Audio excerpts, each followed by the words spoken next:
तर आता SOP मध्ये एक बदल निश्चितपणे करायचं माझ्या विचारात आहे की आता ज्या पोलीस स्टेशनच्या हद्दीत तो भोंगा लागेल त्या पोलीस स्टेशनचा जो त्या भागाचा इन्चार्ज असेल त्याच्यावर याची जबाबदारी असेल, त्याला जबाबदार धरलं जाईल।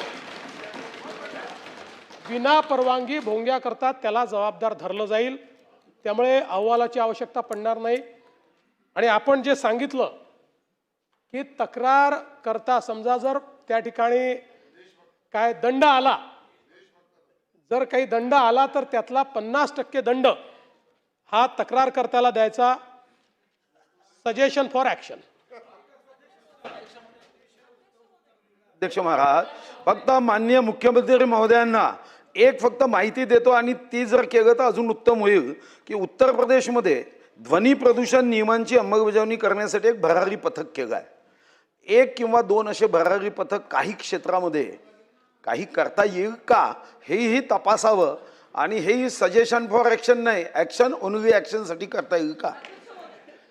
अध्यक्ष महोदय, ऍक्शन ओनली ऍक्शन हे केलं जाईल। अध्यक्ष महोदय, काल चर्चेत मी ऐकलं मुख्यमंत्री महोदय बोललेत की मुनगंटीवार साहेबांना काहीतरी मोठं पद मिळणार, तर कोणाशी नक्की सहमत व्हायचं आज हे कळत नाही, थोडी गडबड झालेली आहे। तरी देखील मुख्यमंत्री महोदयांना माझी एक विनंती राहील आणि सूचना देखील राहील। प्रश्न आहे खरं तर, करतोच, अभिनंदन करतो। परवानगी आहे तुमची? नाही, मी नक्कीच करतोय। मुख्यमंत्र्यांचं मी अभिनंदन करतो की सगळ्यांशी चर्चा करून भोंगे सगळे काढलेले आहेत। मी मनापासून अभिनंदन करतो, त्याच्यात काही कुठेही दुमत नाहीच आहे। पण मुख्यमंत्री महोदय, आता गणपतीचा सण येणार आहे, नवरात्रीचा सण येणार आहे, दहीहंडी देखील आहे आणि पहिल्या दिवशी 10व्या दिवशी वगैरे जे काही मिरवणुकी होतात किंवा जे आता तात्पुरतं धार्मिक स्थळ निर्माण होतात मंडपांमध्ये, अनेकदा आम्ही पाहतो की स्थानिक पोलीस स्टेशनमधून त्या तिकडच्या मंडळाला सतवलं जातं, परवानगी असताना सतवलं जातं। तर मुख्यमंत्री महोदय, जर डेसिबल पाळलं, सगळे परवानगी असतील तर आपण आश्वासित कराल का की ह्या जर काही मंडळांना सतवलं तर त्यांच्यावर काहीतरी आपण एक रेग्युलेशन कराल की ह्याच्यावर असं पुढे सतवलं जाणार नाही आणि जे सतवतील त्यांच्यावर कारवाई होईल?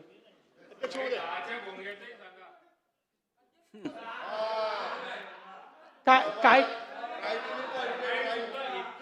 काम मुख्यमंत्री महोदय, तुमच्याकडनं इतकं चांगलं काम होतं, पण त्या सकाळच्या 10च्या भोंग्याचीही माझी तक्रार आहे, त्याचाही विचार करा। नाही, त्याच्याकरता त्यातला एकच प्रॉब्लेम आहे की आता ध्वनी प्रदूषणाच्या विरुद्ध आपल्याकडे कायदा आहे, पण विचाराच्या प्रदूषणाच्या विरुद्ध अजून कायदा व्हायचा आहे। तो कायदा झाला की त्याचा आपण विचार करू। पण सन्माननीय आदित्यजींनी जो या ठिकाणी विषय मांडलेला आहे, निश्चितपणे आपल्याला कायद्यानेही जेव्हा सण असतात त्यावेळेस टेम्पररी परमिशन्स देऊन अशा प्रकारच्या सणांमध्ये भोंगे लावण्याची परवानगी देता येते। ती स्पेसिफिक डेसिबलमध्ये असावी अशा प्रकारचा आपला प्रयत्न असतो।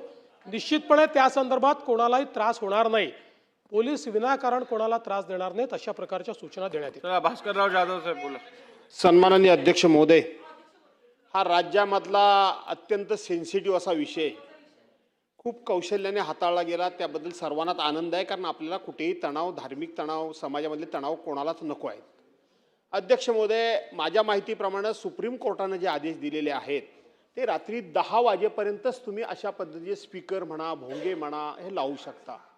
परंतु आमच्याकडे अडचण अशी आहे अध्यक्ष महोदय, आपण समजून घ्या की शिमगा महिना आला की कोकणामध्ये महिने रात्रभर आमच्याकडे हे वाजत असतात, स्पीकर वाजत असतात, जे आहे ते कबूल केलं पाहिजे। भजन कीर्तन आपण रात्रभर करत असतो, सप्ते आपण रात्रभर करत असतो, नवरात्र रात्रभर करत असतो। शेवटी याच्यामध्ये म्हटलंय की विविध धर्म म्हणजे सगळ्यांनाच सुप्रीम कोर्टानं समान निर्णय दिलाय आणि म्हणून अशा प्रकारच्या ह्या निर्णयाचा फटका हा कदाचित अशा सणांना सुद्धा बसू शकतो आणि म्हणून त्याबाबत आपण कायद्यामध्ये काही करू शकाल असं मला काही वाटत नाही। परंतु तिथल्या अधिकाऱ्यांच्यावर आपण कारवाई करायचा निर्णय घोषित केलाय। तिथला अधिकारी सहकार्य करतो म्हणून हे सण पार पडतात आणि जर त्या अधिकाऱ्यानं कायदाच आम्हाला दाखवला तर आमचे हे सण सगळेच बंद होतील आणि म्हणून आपण या संदर्भामध्ये सहानुभूतीपूर्वक विचार करणार का की तिथल्या अधिकाऱ्यावर कारवाई करण्यासंदर्भात किंवा भोंगे म्हणजे नक्की काय या संदर्भात आपण तशा पद्धतीचे मार्गदर्शन करा। नाही, माननीय अध्यक्ष महोदय, मुळामध्ये हा आज आलेला नाही आहे। गेले 15-20 वर्ष हा कायदा आपल्याकडे आहे की 10 वाजेच्या नंतर आपण भोंगे लावू देत नाही। पारंपरिक वाद्य करता येतात, भजन कीर्तन करता येतं, ढोलक वाजवता येते, टाळ मृदंग वाजवता येतो, पण भोंगा लावून नाही वाजवता येत, माईक लावून नाही वाजवता येत. हा त्याच्यातला नियम आहे. आणि आपल्याला आपल्या नियमांमध्ये कोर्टाने काही विविक्षित दिवस दिलेले आहेत. जसं आपल्याला माहिती आहे की आपण गणपतीत 4 दिवस अलाव करतो, नवरात्रीत काही दिवस अलाव करतो, डॉक्टर बाबासाहेब आंबेडकरांच्या जयंतीला अलाव करतो, 25 डिसेंबरला क्रिसमसला अलाव करतो. असे काही दिवस आहेत की ज्या दिवशी 12 वाजेपर्यंत भोंगे वापरण्याची परवानगी आहे. 12 नंतर ही परवानगी नाही. पण जर हे बंदिस्त अशा ठिकाणी जर होत असेल तर त्या ठिकाणी अधिकची परवानगी देता येते. ती परवानगी आपण देतो. ओपनमध्ये याच्या पाठीमागचा हेतू एवढाच आहे की आजूबाजूच्या लोकांना त्रास होऊ नये. जर बंदिस्त, जसा हा कायदा आल्यानंतर आपण बघितलं असेल की गुजरातमध्ये नवरात्री उत्सव करण्याकरता त्यांनी आता साऊंडप्रूफ पेंडॉल तयार केले. साऊंडप्रूफ पेंडॉल, हां, आणि साऊंडप्रूफ पेंडॉलमध्ये ते करतात. त्याच्यामुळे या कायद्यातनं त्यांना सूट मिळते. आपल्या इकडे आता हळूहळू लोकांनी, आपल्याला माहिती आहे की आता मोठ्या मोठ्या हॉल्समध्ये नवरात्री उत्सव सुरू झाले आहेत किंवा काही उत्सव चालू झालेले आहेत. पण शेवटी देशाकरता कायदा झालेला आहे. त्याच्यामुळे मला कितीही त्या संदर्भात सिंपती असली तरी देखील मी गृहमंत्री म्हणून कायद्याचंच पालन करू शकतो. कायद्याच्या पलीकडे तर जाऊ शकत नाही. आणि म्हणून आपण जी भावना व्यक्त केली आहे त्या भावनेशी मी समरस आहे. पण कायद्याने मला तसं वागता येत नाही, हा माझा प्रॉब्लेम आहे.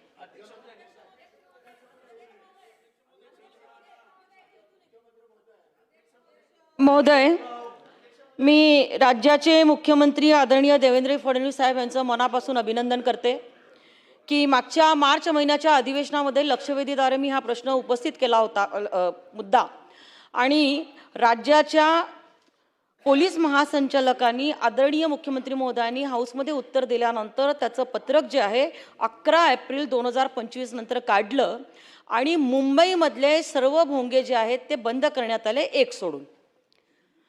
म्हणजे 9 वाजेचा भोंगा सोडून. सन्माननीय अध्यक्ष महोदय, माझी राज्याच्या गृहमंत्री महोदय आणि मुख्यमंत्री महोदयांना विनंती आहे की मुंबईमध्ये आपण ज्या पद्धतीने कारवाई केली तशी उर्वरित महाराष्ट्रामध्ये सर्व पोलीस आयुक्त आणि एसपींना सांगून अजून देखील काही ठिकाणी हे भोंगे 365 दिवस चालू असतात, दिवसभरातून 6 वेळा चालू असतात. तर सन्माननीय अध्यक्ष महोदय, मुंबईप्रमाणे ह्याची कारवाई उर्वरित महाराष्ट्रामध्ये सर्व सीपी आणि एसपींना सांगून सर्व जिल्ह्यांमधले हे भोंगे जे 365 दिवस रोज चालू आहेत ते बंद करण्यात येतील का? होय अध्यक्ष महोदय, उर्वरित महाराष्ट्रातही 1759 भोंगे बंद करण्यात आले आहेत. अजून कुठले भोंगे बाकी असतील तेही भोंगे बंद करण्यात येतील. आपण आत्ता प्रयत्न हा करतोय की सामंजस्याने लोकांशी चर्चा करून त्यांना समजवून त्यांच्याकडनं कायद्याचं पालन करून घ्यायचं. त्यात चांगलं सहकार्य मिळत आहे. पण जर कोणी सहकार्य देणार नाही तर मग कायद्याचा बळगा देखील दाखवण्यात येईल. अध्यक्ष महोदय, आपल्याही मतदारसंघामध्ये हा प्रॉब्लेम असेल तो तुम्ही बंद करू शकता. माननीय मुख्यमंत्री महोदय, आपण काही विविध म्हणजे काही दिवस आपण दिलेले आहेत असं म्हणालात. मी एक स्पेसिफिक पॉईंट आऊट करतोय आणि अध्यक्ष महोदय आपणही लक्षात घ्या की आपण जो ख्रिश्चन समाजाला 12 वाजेस्तोवर त्यांचा क्रिसमसचा जो मास असतो तो 24 तारखेला 12 वाजता असतो. पण आपल्या जो GR जो काय आहे त्याच्यामध्ये तारीख आहे 25. त्या नाही सर मी करतो दरवर्षी, मला प्रॉब्लेम येतो हा. जर तो तारीख 25 लिहिलेली आहे आपल्या कायद्याने, मग 24च्या मासची परवानगी मागायला पोलिसांकडे जेव्हा ते जातात तेव्हा ते त्यांना परिपत्रक दाखवतात 25ला आहे, करता येणार नाही. तेव्हा तो पण GR रिपेअर करून तो 24 करा.